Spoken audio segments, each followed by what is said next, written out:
Bonsoir à tous, bienvenue sur Médiumisation, bienvenue sur votre média alternatif. Ici pas d'omerta, pas de langue de bois, et c'est notre premier direct exclusivement sur ce nouvel hébergement sur le blog que j'ai privatisé pour vous, pour la web TV d'actualité, avec les articles et les vidéos, que ce soit le direct ou les replays, qui vous sont uniquement accessibles, exclusivement accessibles à vous, aux abonnés.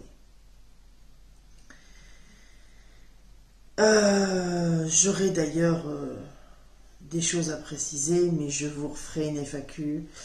Je mettrai aussi un message de présentation. Tous les vieux articles, j'ai dû les virer parce qu'apparemment il y avait un problème de compréhension sur ce qui existait avant, sur ce qui existe maintenant. Donc tout ce qui est ancien est viré, il ne reste plus que la partie privatisée. J'ai juste laissé un article ou deux de présentation et d'explication en lecture publique.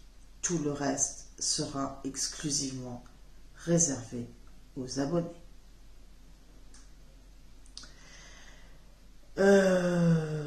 Si vous avez lu le sujet, parce que maintenant je ne mettrai les sujets que sur un accès abonné, parce que un certain nombre de personnes me volent mon travail, usurpent mon travail, parce que ce sont des personnes pas suffisamment compétentes et en tout cas dans l'escroquerie et la malhonnêteté, à défaut d'autre chose, en plus d'une compétence qui est insuffisante et qui n'ont que ça pour exister que de piller mon travail et usurper tout ce que je fais. Du coup, puisque nous en sommes arrivés à privatiser le blog, eh ben, les sujets, ce sera que pour vous. Et d'ici la fin du week-end, tout sera totalement fait, y compris les remboursements depuis le 17 octobre, et on sera complètement raccord lundi. Ceci étant précisé, vous avez dû voir le sujet, normalement, au moins avant d'arriver sur le direct, et vous avez vu qu'il est question d'un important attentat. J'ai pas choisi le sujet, c'est le genre de truc qui débarque, évidemment j'ai pas couru après. J'ai dû me relever en pleine nuit pour noter ce qui suit. Je rappelle que les plus gros trucs, les risques les plus graves, je les ai la nuit. Terrorisme, attentat, gros. Ensuite, on m'a dit la tour. Alors, je savais que c'était sur Paris. Donc, il y en a deux, hein, voilà, principalement. Et on m'a bien montré la tour Montparnasse. De toute façon, elle est extrêmement reconnaissable. Donc, ça concerne la tour Montparnasse. Là aussi, digression.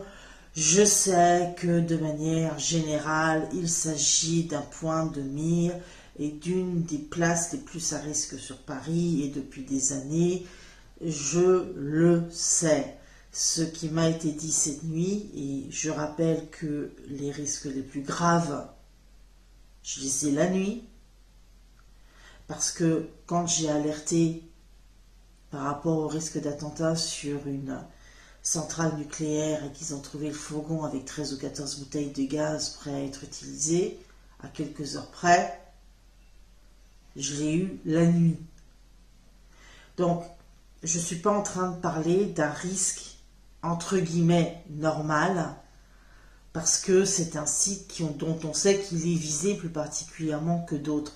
Là, c'est un gros truc que j'ai eu cette nuit et pour lequel j'ai été obligée de me relever pour écrire les informations. Merci de ne pas confondre. Alors, pas l'an prochain. On est en novembre, hein. Ok, donc pas l'an prochain. Là, en termes de timing, c'est clair. J'ai pas la date et l'heure, mais en termes de timing, c'est rapproché. Voilà. Ensuite, on m'a montré l'image parce que je comprenais pas trop comment ils allaient s'y prendre. Et on m'a montré, en fait, une explosion massive ou plusieurs coordonnées qui donnent un effet massif vu de l'extérieur, mais à la base de la tour. et la tour qui, en américain on vous dit un collapse. Il y a vraiment un effet 11 septembre, une inspiration septembre, et ça n'a pas arrêté de revenir dans les informations pour celui-là, parce qu'il y a vraiment eu une envie de coller à ça.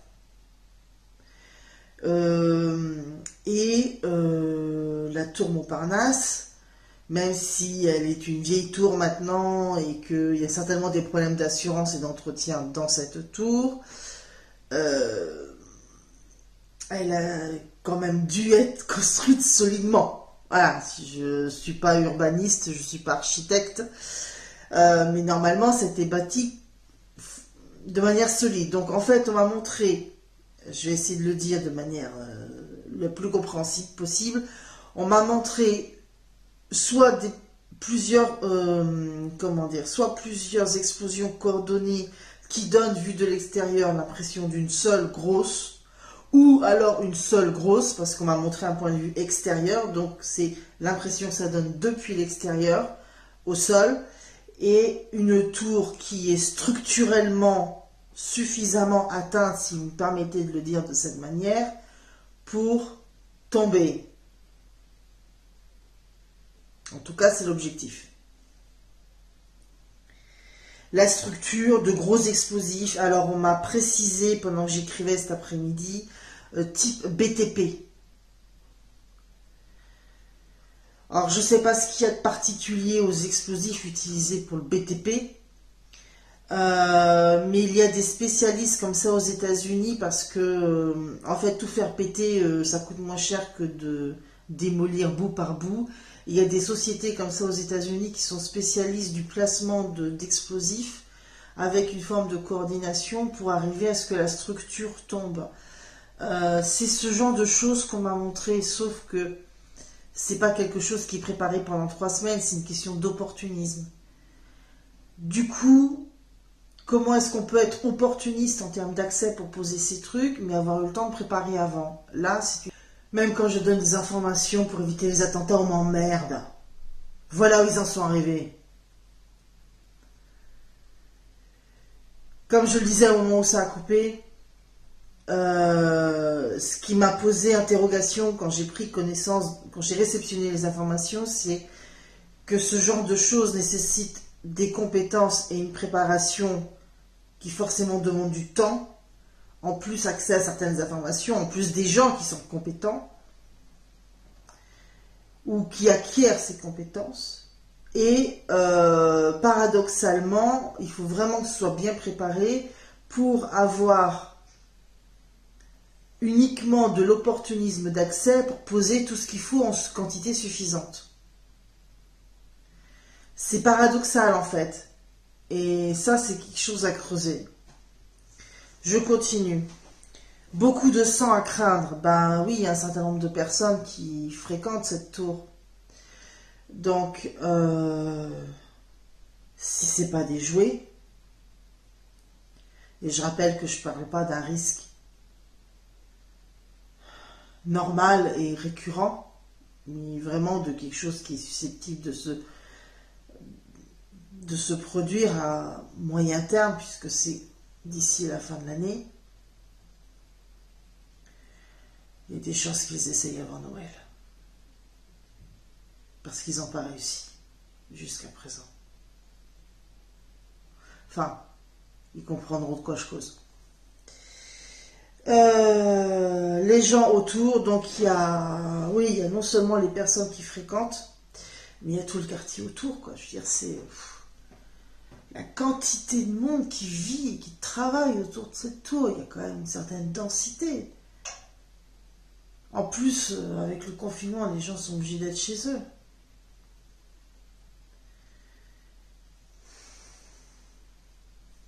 Alors, inspiré sur le 11 septembre, oui, clairement. Je vais devoir vous en parler d'un deuxième aussi. Pas sur Paris Intramuros, mais qui concerne... En fait, là, il y a une ligne directrice dans ces deux-là. Parce qu'au début, je l'avais mis au singulier. Après, on m'a demandé de rajouter un S parce que c'était au pluriel. Tentative d'attentat. risque attentat. C'est de punir la France avec un F majuscule.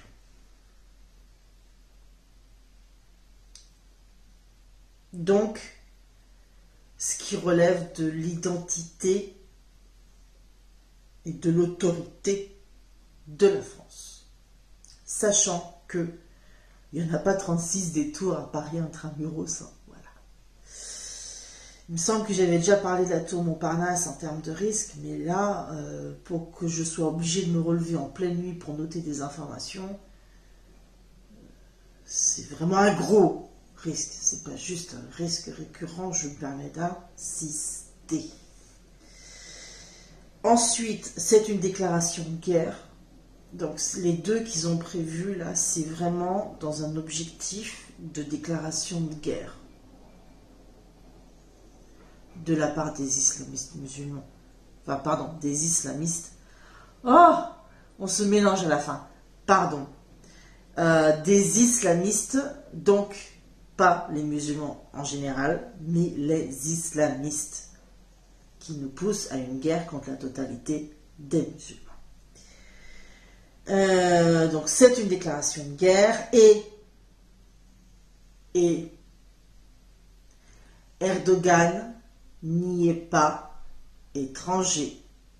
C'est-à-dire que les deux gros risques importants dont on m'a demandé de vous parler ce soir, pour lesquels j'ai dû me réveiller en pleine nuit, me lever et écrire en pleine nuit, Erdogan n'y est pas étranger. Je ne sais pas quelle est la partie qui relève de sa responsabilité, mais il a une responsabilité directe à un moment donné ou à un autre en termes de finances ou de matériel ou d'ordre donné aux personnes concernées.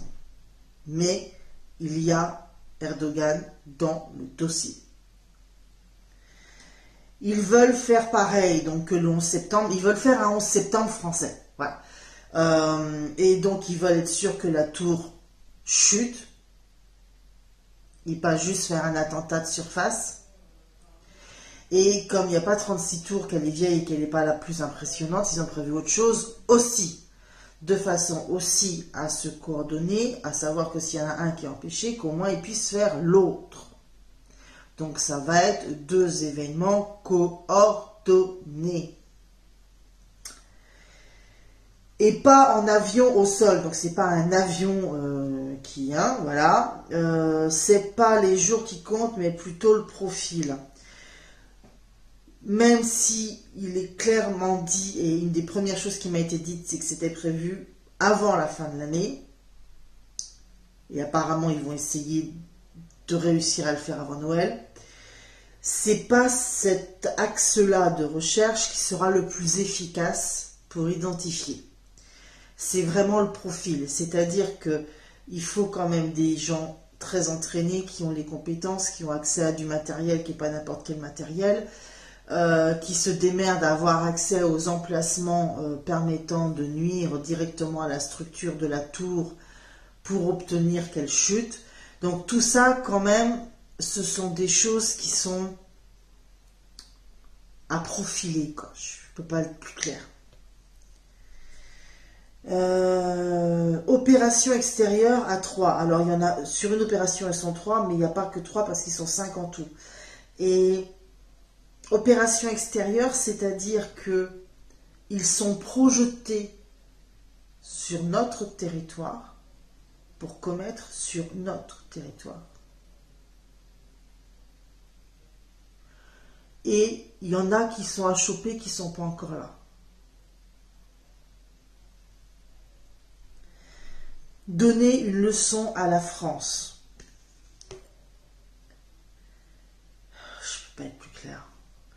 Il y a une information qui m'a été donnée, mais vraiment en option, je dirais, en option. Les pompiers vont s'occuper.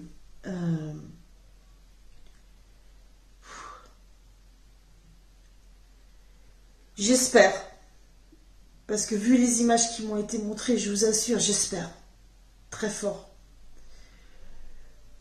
que celui-là sera déjoué. Mais du coup, comme on m'a parlé des pompiers, j'ai un doute. Parce que, est-ce que c'est les pompiers qui s'occupent de manière courante de faire les vérifications étant donné que la tour est vieille? Est-ce que c'est les pompiers qu'on appelle en premier parce que tellement justement c'est une vieille tour et que tout le monde n'est pas forcément complètement au point sur le côté structurel de l'édifice? Ou est-ce que les pompiers auront beaucoup de choses à s'occuper parce que ça ne pourra pas être déjoué? Je préférais que ce soit dans le cadre d'une opération intelligente en amont pour arriver à les serré. Évidemment, je préférais. Parce que je vous assure, faites une simulation de la tour Montparnasse qui est pas fauchée, mais entamée à sa base de manière structurelle, au point de chuter complètement. Je vous laisse imaginer la quantité de dégâts et la quantité de morts que ça ferait. C'est pas le World Trade Center, c'est sûr. Mais je peux vous assurer que vous n'avez pas envie que ça arrive. Et donc, au moment de rédiger cette émission, on m'a demandé de rajouter le fameux S, parce qu'en fait, il y en a un deuxième. Et qu'ils vont être surarmés, ben déjà, il faut accéder à des explosifs de BTP à la base, hein, voilà. Le deuxième.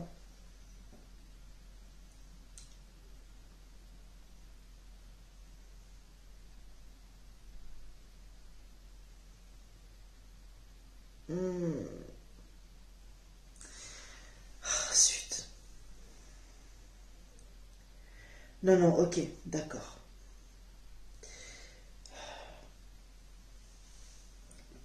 J'ai pensé à Versailles, mais non, c'est bien l'Élysée.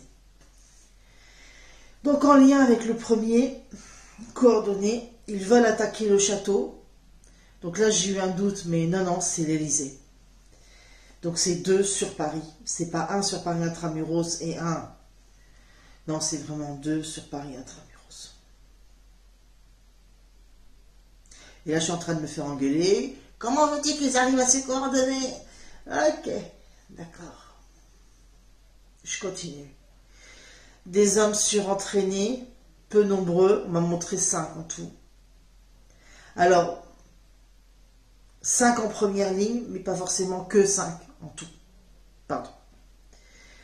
De type commando, pas 2, le chiffre 2, DE, de type commando, mais ce sont des types qui, dans le délire qu'ils se font de leur propre virilité, de leur niveau de compétence, se voient comme ça. Donc je ne peux pas vous garantir qu'ils ont tous eu un entraînement de ce genre. Par contre, dans l'opinion qu'ils ont d'eux-mêmes, de leurs compétences, de ce qu'ils vont faire, de ce qu'ils sont capables, oh là là, ça se prend pour des commandos. Au nom de l'islam toujours, très déterminé cette fois-ci. Donc il y a de nouveau confirmation que c'est pas le kéké du coin qui se réveille le matin avec une envie d'attentat comme d'autres se réveillent avec une envie d'aller aux toilettes. L'information qui suit par contre, je l'ai pas comprise. Regardez chariot. Ben, ils volent des caddies pour transporter leurs marchandises. Chariot, quoi d'autre comme chariot? Chariot élévateur, chariot de quoi? Ça laisse la porte ouverte à un certain nombre d'interprétations, le mot chariot.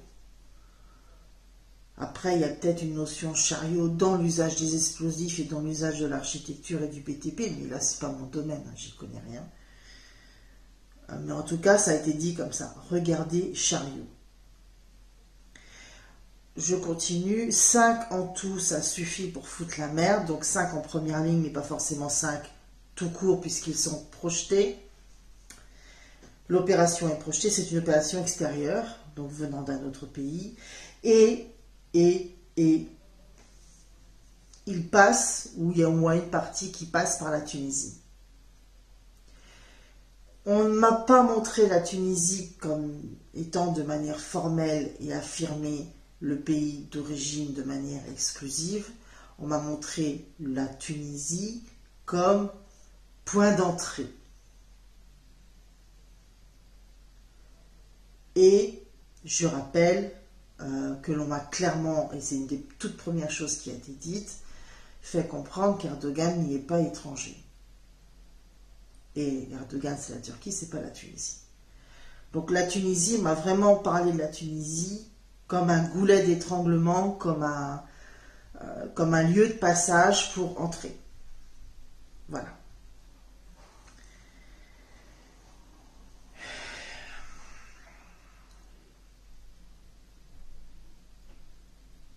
Je suis pas la pote de l'autre, hein, vous le savez bien. Mais l'Élysée appartient à la France. Pas aux criminels de masse qui continuent de s'accrocher au bureau. L'Élysée appartient à la France.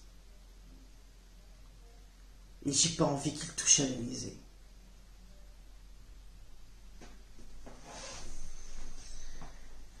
On passe aux questions. J'ai pas totalement respecté la façon de présenter l'émission, mais il y a toujours une part d'émotion quand je vous donne ce genre d'informations, je ne peux pas les éviter. Donc on passe à vos questions. Camise.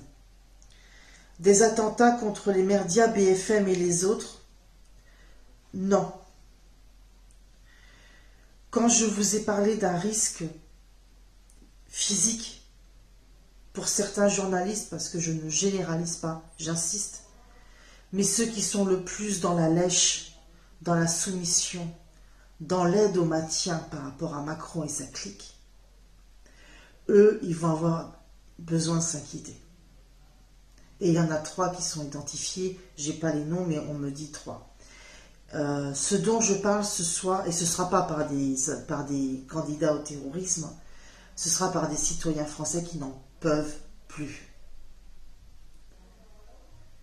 Là, ce dont je parle ce soir, c'est de djihadistes, des terroristes islamistes, qui vont viser la tour Montparnasse et l'Élysée. Annick, si ces attentats sont commandités par la Turquie, t'as bien compris, Annick. Nous risquons d'avoir tous les pays musulmans voisins sur le dos. Pas forcément. Déjà, en Turquie, on ne parle pas arabe de manière majoritaire. Et de 2, le faux musulman hypocrite de merde qu'est Erdogan, il essaye de se rendre crédible, mais disons que c'est comme s'il était en campagne électorale pour essayer d'être une référence musulmane. C'est mal barré si les gens savaient l'exacte vérité. Déjà, premièrement. De 2, je viens de me rappeler, il me semble que c'est Date de Tunisie qui s'était fait virer pour avoir fait le signe des frères musulmans. Ah, j'ai un doute. Je viens de m'en rappeler, du coup, je ne peux pas vérifier. Zut. Donc, Annie, tu as bien compris que la Turquie est pour quelque chose. Voilà. Que la Turquie réussisse à fédérer tous les pays musulmans, non. Non, ça par contre, non. Cette partie-là, franchement, non. C'est pas le monde d'essayer de sa part. Mais vu l'enfoiré d'hypocrite de faux musulman qu'il est, en plus du reste, il aura beau faire des prières dans le lieu qu'il a réquisitionné à nouveau exclusivement pour l'islam, je veux même pas dire le nom, il aura beau se faire filmer en train de faire des courbettes, ça ne changera pas ce qu'il est lui, réellement. Ensuite, ainsi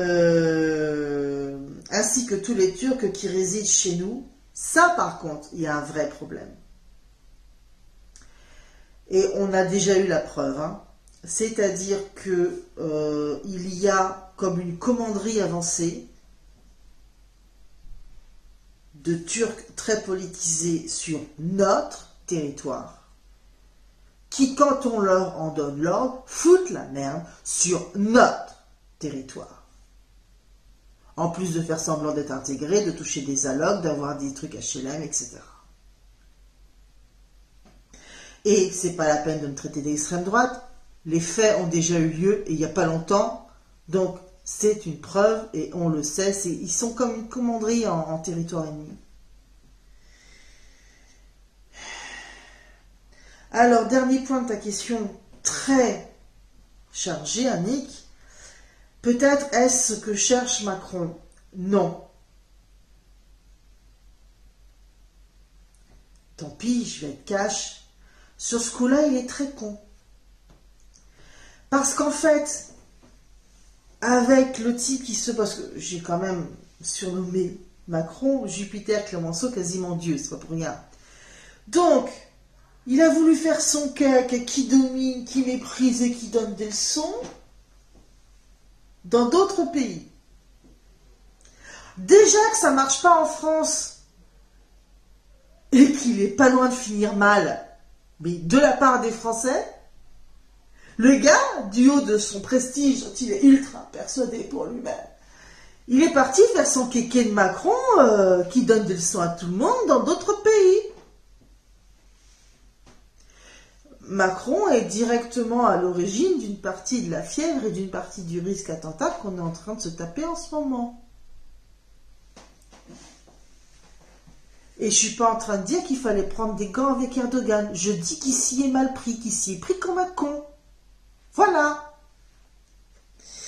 Alors, Yves, la commémoration du Bataclan, alors merci de me le rappeler Yves, je t'avoue que j'essaye de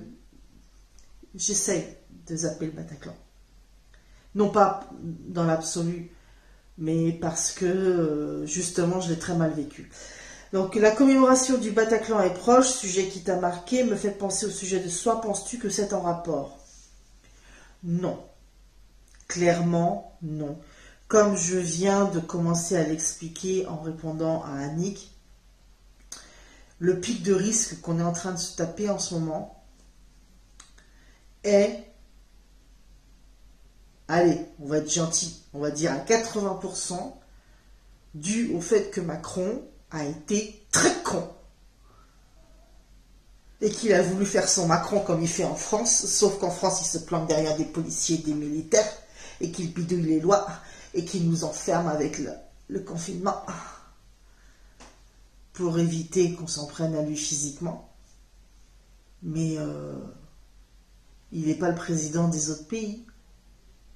Donc là, le pic de risque qu'on est en train de se taper, à 80%, c'est parce qu'il a été très con. Il a mal joué la partie.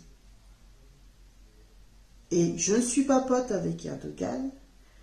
Et vu la quantité d'informations qui m'a déjà été donnée pour éviter des attentats de djihadistes, je ne suis pas pote avec les djihadistes non plus. Par contre, il a fait son Macron. Et Macron est extrêmement con quand il fait son Macron. Parce que l'orgueil, ça rend con. Et que le sien, il est stratosphérique. Et que quand il est dans d'autres pays que la France, où il n'est pas le président, il ne peut pas se planquer derrière des ministres fantoches, derrière des exécutants illégaux, derrière des forces de police et des militaires qui sont obligés de lui obéir alors qu'ils seraient les premiers à vouloir en être débarrassés. Et qui c'est qui récupère la merde? Eh ben, c'est encore la France. Il a été très con. Voilà. Il a été faire son Macron.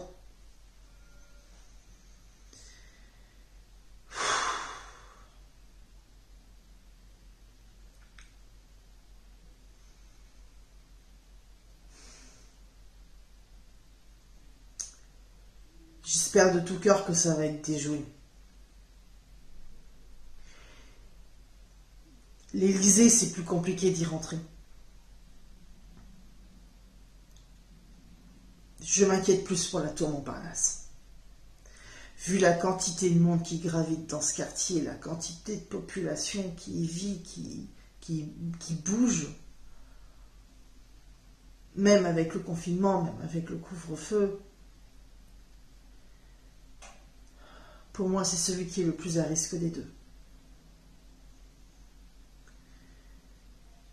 Et surtout, il faut être coordonné pour créer deux urgences en même temps. Bon, ça, tous les spécialistes de l'antiterrorisme comprennent pourquoi. Hein, voilà. En même temps, il y a forcément un des deux qui est considéré comme urgent et au minimum, vous divisez les forces. Et au mieux, même s'il y en a un des deux qui est empêché, il y a l'autre qui se réalise. Donc il y a vraiment... C'est stratégiquement pensé. Voilà. C'est une opération extérieure stratégiquement pensée. Et il faut que j'arrête là.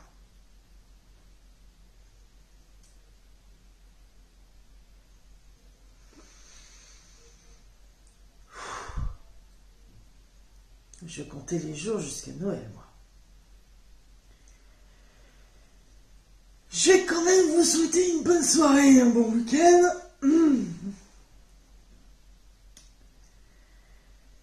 Et je vais finaliser les réponses parce que cette fois c'est moi qui gère. Donc au moins je vais pouvoir répondre et agir d'ici la fin du week-end. Gérer un maximum de personnes qui n'ont pas encore réussi ou qui n'ont pas encore compris comment ça fonctionne, même si j'ai donné toutes les explications. Et faire tous les remboursements, évidemment, comme je m'y suis engagée. Ouais, je vais encore bosser tout le week-end.